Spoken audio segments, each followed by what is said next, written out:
Because there's not many mainstream high schools teaching raranga, there's not a lot of people to ask about what to do.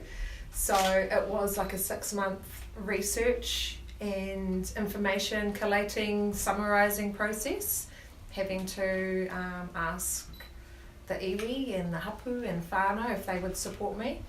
And often I would get my koe gang to go and rally around and get the necessary letters and things that I needed for that to happen. So then I also had good support from my DP and AP and principal for that. So without them supporting me, I think it would have been a lot more difficult. A lot of paperwork and a lot of bureaucracy to teach something Māori, which I thought was a shame. A lot of layers of work that you have to get through, and I think it would put a lot of people off. So it's a lot.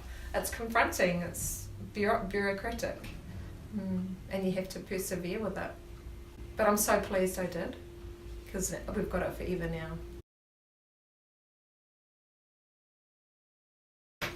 The benefits for the kōrero at this kura learning raranga, and in my class they are mostly Māori girls, is that I think it activates in their DNA a link to their tupuna and their cultural practices that they might not otherwise get a chance to even feel or sense or intuit.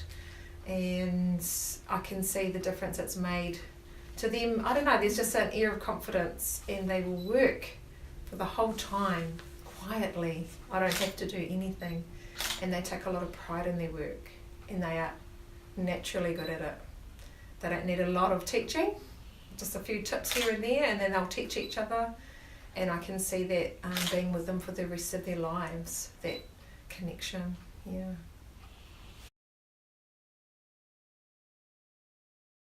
Yes, there have been wider benefits of being able to link to the literacy aspect for NCA level 1. So some girls who might be lacking are able to use this context to get their literacy, or use it as a context in science, depending on what their subjects are. Yeah. And I'm hoping to set up a bit of a sideline business for them, so we can then also incorporate the financial literacy, calculating GST and things like that, what would go behind setting up your own business. Another area I want to look at is the rongoa of harakeke and maybe other plants. Yeah, so a lot of teachers are on board, and it's actually quite good for our kahui ako, because they can see the potential of the context in their own schools, and for us to go and teach some little kids, some other Māori little kids as well. Yeah, so it's still going and I'm very excited.